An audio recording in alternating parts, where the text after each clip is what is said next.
guys. It's been a long day, to say the least. But I'm here. I'm here, bro. Oh no, here comes Nora. Maybe, I don't know. Nora's been in and out of here with her toy, so she might pop in. If you hear a squeaky sound, that's Nora running around. But I'm here. Yeah. Make sure I'm good. I look alright. My hair's crazy. Oh well. Day 7, vlog 7. I'm here, people. It takes a lot of discipline to just start doing something new for at least the first 30 to 90 days, and I'm sticking to it. I'm sticking to the plan. I'm sticking to the script, all right? Every day, it's getting better. Here on day 7. All right, hold on 2 seconds.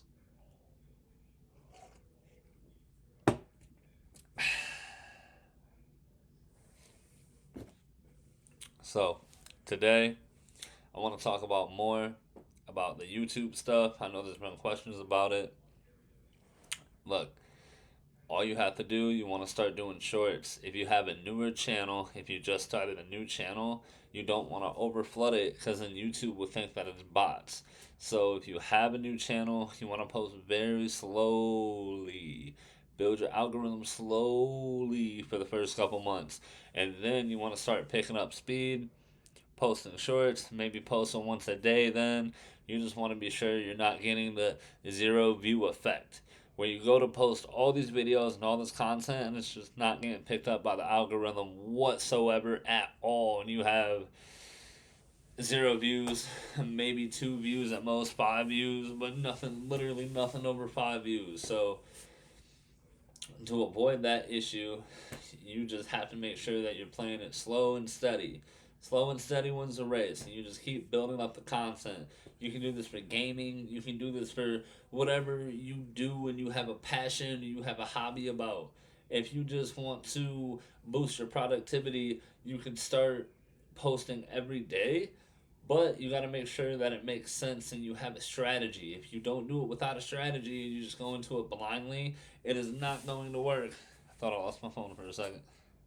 Nope, got it. It is not going to work unless you have a strategy.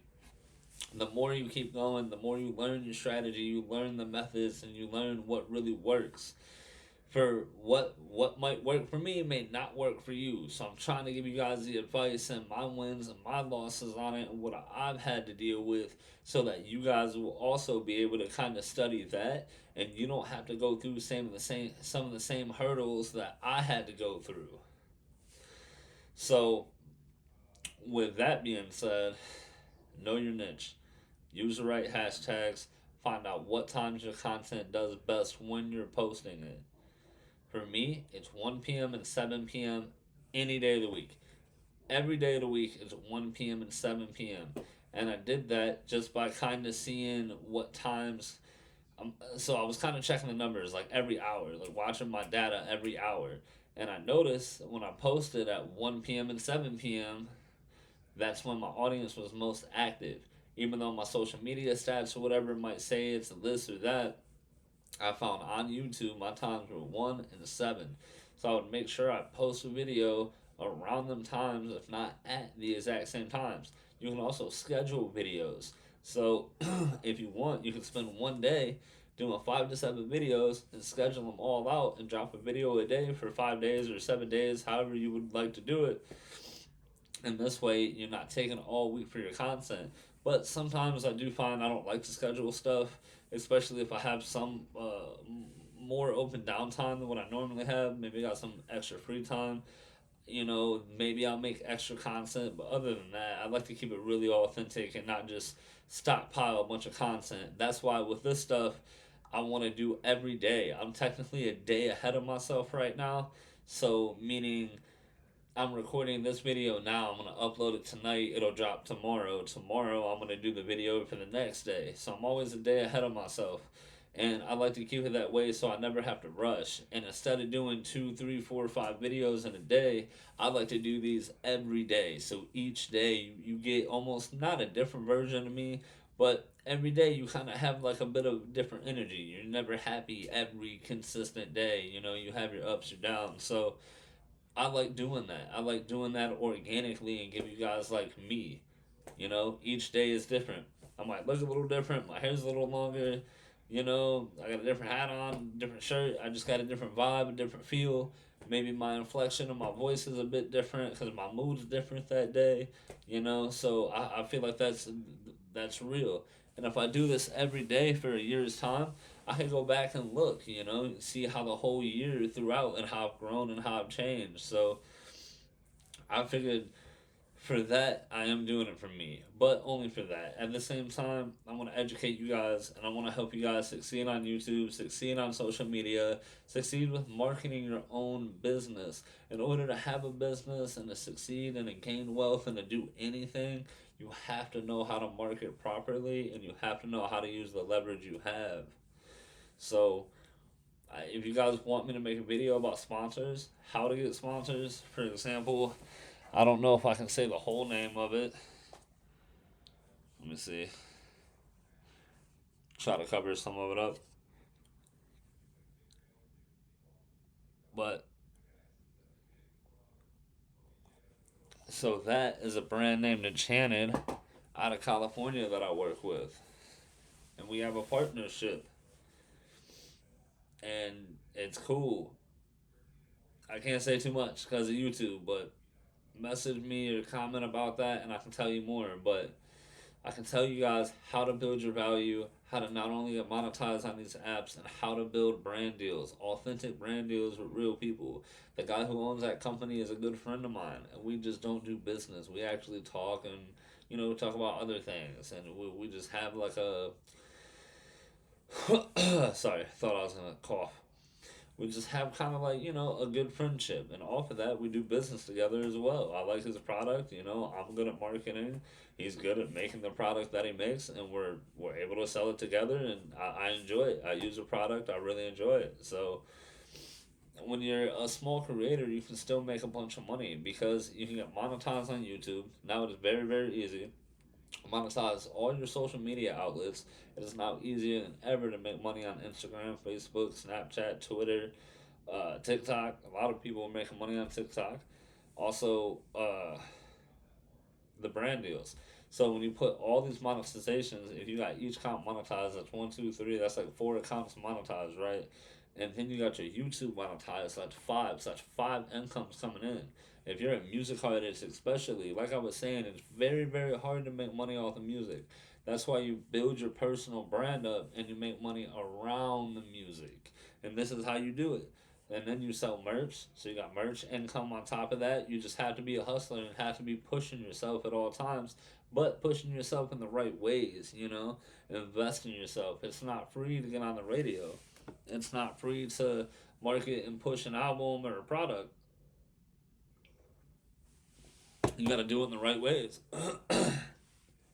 If you have a gaming channel, uh, get a hold of like G Fuel or Prime or brands that you think would align with that niche. A lot of times they do have affiliate links, and even though I feel you shouldn't always push a product to your audience because you get a little too salesy, if you enjoy it, if you organically drink Prime or G Fuel, you know, like on the daily, even without a sponsor, and you're behind it, then that's when I feel when you're so behind a product like that that you yourself use daily, that's when it's good to sign up for the affiliate because then you truly believe in it and you're not even trying to sell it, you're just confident in it because you know it works for you. And that's one of the best tips and the best gems about selling. I can't sell something that I don't believe in. So how are you going to push some BS to your audience that you don't even believe in? You know, but you also have to do things that align with your channel and with your niche and with your audience. That's why I say G Fuel, Prime, energy drinks, stuff that goes with like gaming niche. You know what I mean? And there's a lot of affiliates. Almost every corporate company out there has an affiliate link because everybody loves referrals and everyone likes to pay a finder's fee for finding them new business, especially if it's a big business like that. Look into that. All you would have to do is Google gfuel.affiliatelink.com or something relevant like that in the search bar. I guarantee it'll pull it up. Actually, hold on. You know what? Let me just see. You know, a lot of gurus say this, but let me see. And I am no guru. I am no guru at all. I'm just a man from Ohio. Okay, that is it. All right, let me see. What are we doing? Oh, G Fuel. All right. So G Fuel affiliate link. All right. Bow. Right there. Affiliate portal, G Fuel. Earn up to 10% commissions for every successful sale. Apply now. All right. So, how do I get my affiliate link? Boom. They tell you how to do it. You just sign up. You don't have to be invited. You just sign up, make an account, tell them what's up. All right. And they have that for everything. You could do that for literally almost every company. We could do Adidas probably. Adidas affiliate program. Boom. What is our affiliate program? Learn how to be in our affiliate program. It's that easy, man. It's that easy. And if you have an audience and if you truly believe in it, if you use it every day, why not do it? Why not promote it? Why not tell more people about it? If you truly believe it, why not spread the love and spread the wealth to your people? So you have to realize that being a creator, you have to figure out how to monetize everything because it's going to be your livelihood. Some days the t-shirts ain't selling. Some days the shows ain't showing. Some days the money's down, the money's up. You don't know what to do. You're in the middle some days. Stuff happens. You might be a little up, the car breaks down. The dog has to go to the vet. Unexpected this, unexpected that. You know, it's life. It always comes. So when you have multiple incomes and you find a way to balance them all properly, now you have a lot more steady ground. And we ain't even getting into the credit side yet. So you're making all this money. What do you do with it? Well, now you make the money. You start applying for credit cards, and you get your LLC, and you have personal credit, which is just off of your social, and then you have your LLC, which you start getting business credit. But sometimes you gotta sign a PG, which is a personal guarantee. So for your business, you might have to personally back it using your social sometimes. So if you guys need any help with that or how to get around that, well, not get around it, but just how to do it. Also, you need a virtual address. Go to ipostal.com. It's like $40 or $50 a month, but you want to get the 1-800 number service. So you have a legit 1-800 number for your business. And you also want to get the virtual office address. That's an actual brick and mortar office. Because when you go to get loans and stuff like that, they're going to check that. And if you just have a residential address on your LLC, you're not going to get approved for really big loans or anything like that. You want to make sure you have a virtual address on your LLC, something that looks professional and not a residential. Maybe I should post my iPostal affiliate link because there is an affiliate link for that, but I'm not even trying to sell you guys, so I'm not even gonna post it. Once again, I'm just giving you a gem. There's 1,000 ways to make money.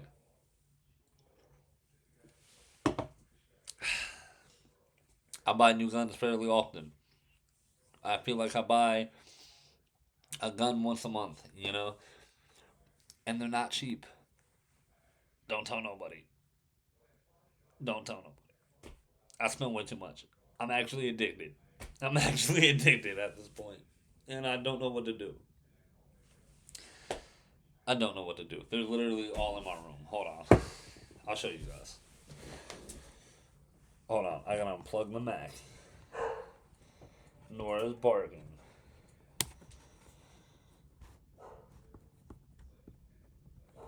The Mac is strong.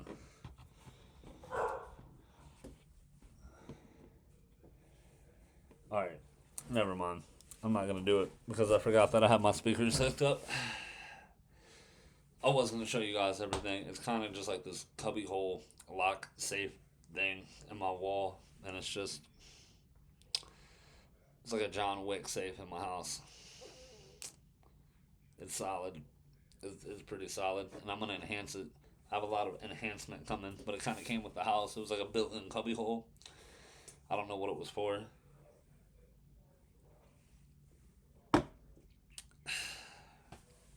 Sorry, today's been a tiring day. I've definitely had a lot going on, but I want to make sure to give you guys the best knowledge that I could. So all the income's coming in. No matter if you're an artist, no matter if you're a gamer, no matter what you do in life, you're a personal brand first and foremost. Well, you're a human being first and foremost. But when it comes to that stuff, you're a personal brand. You can't just depend on selling or the sales of the actual art at first. You got to go out there and build up your other channels and sales of business, and eventually it'll all start kind of coming together as it should.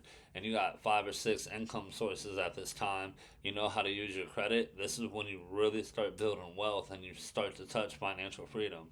I owned a smoke shop for a year and a half, and I felt like after 6 to 7 months of owning it, I started to have financial freedom.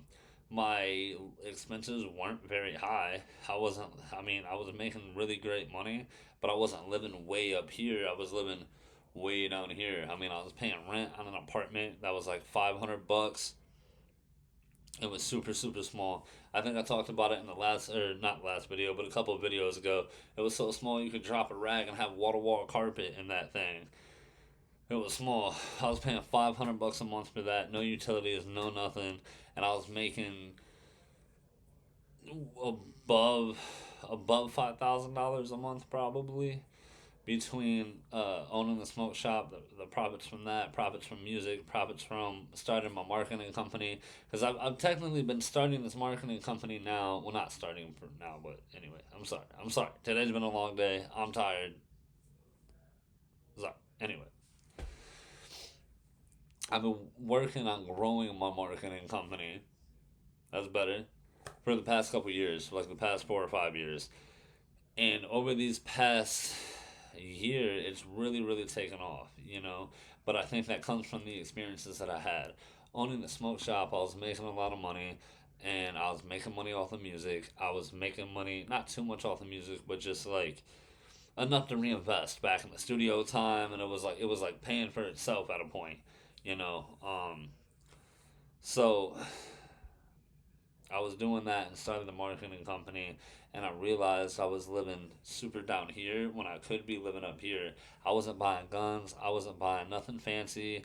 You know, my car has been paid off for a few years now, so I don't have to worry about a car note. And I just, we went to some dinners, not even nothing too fancy, like some, Longhorn Steakhouse. I think that's what it's called. I don't even know. Texas Roadhouse, that's not even fancy. To some people, that's normal, but to me, that's kind of fancy. So Red Lobster, ooh, Red Lobster. Where's our cheddar biscuits, Granddad? No, I'm just kidding. But so when you live so below your means, you think that, all right, now what can I do? So when you're living below your means, now you can think, where am I gonna go with this? And that's what made me look more into stocks, made me look into even more income. And even though I wasn't making that much, maybe $200 every couple months as an artist, something not that much like that. I was making more off of features and things than and beats than I was actually being an artist. Even though I have good numbers and everything else, it just it's very hard to make money in the music industry. So the marketing business kind of helped fund that and help keep that going, And then after I had lost the shop, uh, I was wondering what I was gonna do. I didn't put out music because it's expensive. You got to pay blogs, you got to pay for studio time, you got to have somewhat of like a nicer outfit. I felt like all my clothes were getting kind of washed, and I needed to go shopping, and I just I felt like I wasn't in the space to be a rapper and to really, I was going through stuff, and I didn't really want to put it out there like that. That I was going through stuff. I really went broke. I really went broke. I was on top of the world. Like I was saying, I was making so much money, and it was so below my means, living below so, and I was like, man, and then just losing the shop and having that happen, it just made me like, all right, well, I got to regroup. So I took a couple months. I tried to work some one off jobs, and, prior to this, I haven't had like a day job in like 2 years at that point. So I was like, well, this is weird.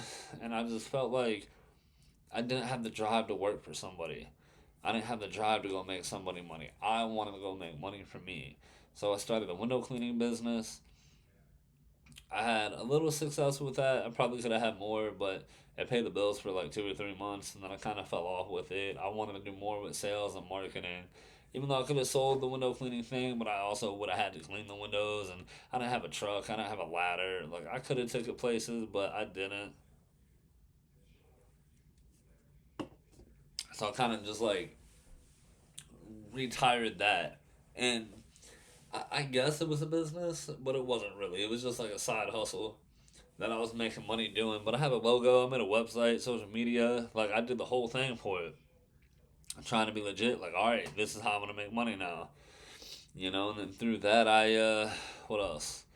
Oh, I went to this one place. I don't know. It was like an hour and a half away. It was crazy. It was like a sales place, and I don't even know. It was like an old jail, and you had a little beeper thing, and it had to beep in. It was like an old jail building in the middle of nowhere in Cleveland, and it was like real sketch. And I don't know. I felt weird the whole time. It seems like a sad, sad place to be. Just like a lot of misery and a lot of sadness, and like I remember the cafeteria just looked like a jail cafeteria, and the light was kind of dim, and maybe it's because it was time of year, because it was like in the fall time, but I don't know. I was out of there, bro. After the first day, I never went back. I never went back. I said, fuck this. I'm gonna go do this myself. I have to figure it out. I have to. And I did. It led me to getting a job at this place called Wild Bills. And for training, I had to drive. It was like an hour and a half away to this place called Perrysburg. It was an hour and a half there and an hour and a half back. And I got the job about this time of year last year. And for 6 weeks, 7 weeks, every day I started going out there like that. And it was tough, I also drive a sports car, and I was not in the position to get me anything else. So I'm driving my Challenger through the snow, an hour and a half away, on these back roads and these highway roads. Because to get to the town, you had to get off the highway and go through this little tiny town. And I was working out there to train until my store was ready at a much closer location. So I'm sitting there driving and doing this, and because I am on like a certain hormones, so if you guys don't know, I have a couple health issues, and my body don't make testosterone like it should. So I get these test shots, and sometimes my muscles get a little weak and sensitive because of it. So driving and doing these long ass drives and working 8 9 hours on my feet all day and having to drive an hour and a half home, I started getting the stuff in my ribs and my sternum called costocondylitis or something like that. Let's actually look it up. Hold on, I'm about to look it up real quick. Let me see. Costocondylitis. Kind of lettuce. It's not kind of lettuce, I swear. Costocondylitis. Costocondylitis. Oh man, hold on, let me see.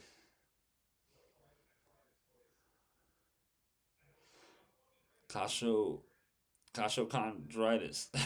Costochondritis is what I have. Inflammation at joint causes chest pain. So that's what I had. An inflammation of the cartilage that connects a rib to the breastbone. The cause usually isn't known. In some circumstances, it develops after trauma or a muscle strain. Costochondritis causes pain and tenderness on the breastbone, pain in more than one rib, or pain that gets worse with deep breaths or coughing. Treatments include injections to the relieve pain, medications, and therapy. That's crazy. I never had no injections. They just gave me a whole bunch of muscle relaxers, and I was. I don't do drugs, okay? I might smoke here and there, but I don't do drugs, buddy. And they gave me some strong stuff because I was in real bad pain. So when you have that condition that I developed from muscle straining on them long drives and working all day, it feels like you broke your entire rib cage and you dislodge your ribs because the costocondylitis swells up like that foam that you put in cars sometimes, and it pushes things around. So I felt like my ribs were popping out of place, And what makes it worse is I have IBS. So imagine trying to take a poop while it feels like your ribs are popping out of place. And it's a really intense one because you have IBS and you have stomach issues on top of this happening. Not fun. Not fun. So I'm dealing with this at the Wild Bills, and I'm waking up with this because I didn't know what it was at first, the conjunctivitis. And as I wake up, I'm sitting there, and I like can't breathe, and it hurts so bad. It felt like someone took a baseball bat to my rib cage and just let them have it a couple good times. And I literally thought I was dying or having a heart attack. Like I couldn't even breathe. I sat up out of bed and sorry, I not sat up out of the bed. I sat up out of the bed, and it took me a minute to catch my breath. And I was sitting there just trying to breathe, man, and it sucked. Ugh, it just makes me hurt thinking about it. What's even worse is it takes 12 to 14 months to heal. And they tell you, chill, hot pack, heat pack it, take some muscle relaxers, do this, do that. Well, I was doing the hot pack, heat pack, but I can't lay on the couch with a hot pack, heat pack all day for 12 to 14 months. I got bills to pay. I got food to eat. I have things to do. So I had to be active, and I was still trying to work through it, and it just wasn't seeming to get better. And I finally made it from the one store to the other store, so it wasn't a long drive. Oh, real quick, I have to tell you guys, this was a crazy experience. While all this is happening and I'm dealing with the ribs and everything, I'm driving home from the Perrysburg store, hour and a half home, in the middle of a snowstorm. And instead of an hour and a half, it took me 3.5 hours to get home. And I'm driving, and there's this long turn on the highway, and it comes like this, almost like a horseshoe. And I'm driving, and I'm turning, and I'm trying to raise hell, praise Dale, and I'm holding on to her because it's snowing. I can't even see. Everyone's doing 60 on the highway, and as I'm cutting it, I start fishtailing like this, and I'm fishtailing, right? So my car starts sliding out like this as I'm turning, gripping her, and then all I see is this mail truck. Whoo, and it almost clips my car, and the mail truck starts 360, and I swear to God, it felt like I was in that movie. It was the day after tomorrow. I don't know if you guys ever seen that movie, but that movie is crazy, and it felt like it was some stuff like that. So the mail truck starts like spinning. And I was like, oh man! So I start tapping the brakes slightly, just to kind of try to lose some kind of speed, because I'm not trying to smack this guy. And we go off the highway. So I'm sitting there and I'm turning, and then the mailman starts spinning, and then he catches it and goes in the grass. And then as he goes in the grass, he goes up on the other side on the oncoming traffic. Luckily, everybody was okay and nothing happened. He skidded out and hit the wall, and I don't know. Hopefully he was okay, but he didn't hit nobody else. Meanwhile, I'm starting to spin out. I go whoo, through the where the grass is in the median on the highway. So I slip into there, and I come back out somehow. I like go this way. I go in it, and I slide all around, and I come back. And as I'm coming back, I just take my wheel and I throw it. And then it throws me the other way. So then I did a 360 and I just let it go. And as this is happening, by this time I wasn't going very fast, maybe 20 or 30 miles an hour, but I'm sliding because of the ice. And I'm sliding, and then I just slowly start to recorrect, and my car just starts drifting a little, and then I'm able to control it, and then I slide back out of it. It was one of the most scariest times of my life. I thought I was gonna die. There was so much snow. It was snowing so hard. There was probably 2 or 3 feet of snow, and the roads have not been plowed yet. So it was just horrible. My car was caked. I mean, like caked with snow when I got home, and it was so cold. It was refreezing. It was freezing in the ice. It was one of the scariest moments. So after that,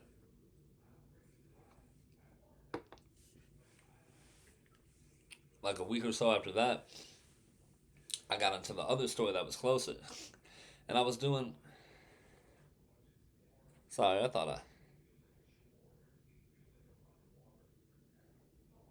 I chipped it too, but I was in the other store and I was doing that, and then something happened. Not even gonna go into it. It wasn't my fault, but I left. Maybe I'll make a story about it, but I'm not gonna get into it. It wasn't my fault. I left there, and then I said, now what am I gonna do? And I started marketing. I started pushing marketing harder. Hit up all the local businesses I know. I got my first client like last March, and I was only making $250 a month doing the marketing and running social media for them. And I was grinding it out. And then I met a couple more clients, and more clients, and more clients. And now I have 6, 7 clients a month, and I'm making more than 250 a month. And, just depending on the client. Some clients are still giving me 250 a month, but I've learned how to manage and structure myself. So you just, that's what I'm talking about. That's why it's good to have other things. So even broke, I was still able to leverage income. If you just depend on one income, life's gonna happen. I didn't know I was gonna get the coscondylitis, the arthritis, and the ribs from the muscle strain. I didn't know that was gonna come, and then that was making me think, how am I gonna work a job for the next 14 months? How am I gonna heal from this? So I found other ways to do it. I found ways to make money by just doing this all day. People say, well, that's not a real job, but I'm adding value to their real job because their boss is gonna hire me to help me run their social media page.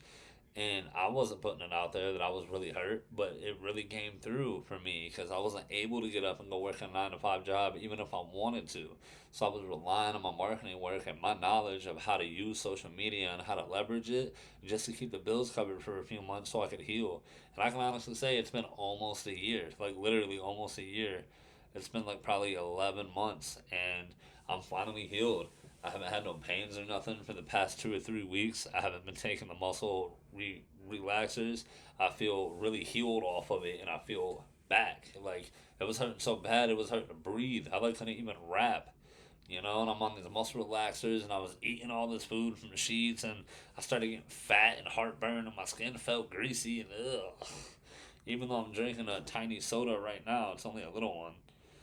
I still got a bottle of water right here. You feel me? I drink a lot of water, and a lot of natural juices. So I don't know. Sorry if I seemed like I was rambling. I just wanted to give you guys some games, show you guys some of my hurdles and my ups and downs, and what I've been through over the past year or so. How I've prospered through it, how I've strived through it. How you can't let life knock you down. You gotta get up. You gotta keep going at it. I'm back. This is vlog 7. Be prepared for vlog 8. I'll see you all later. I'm out of here.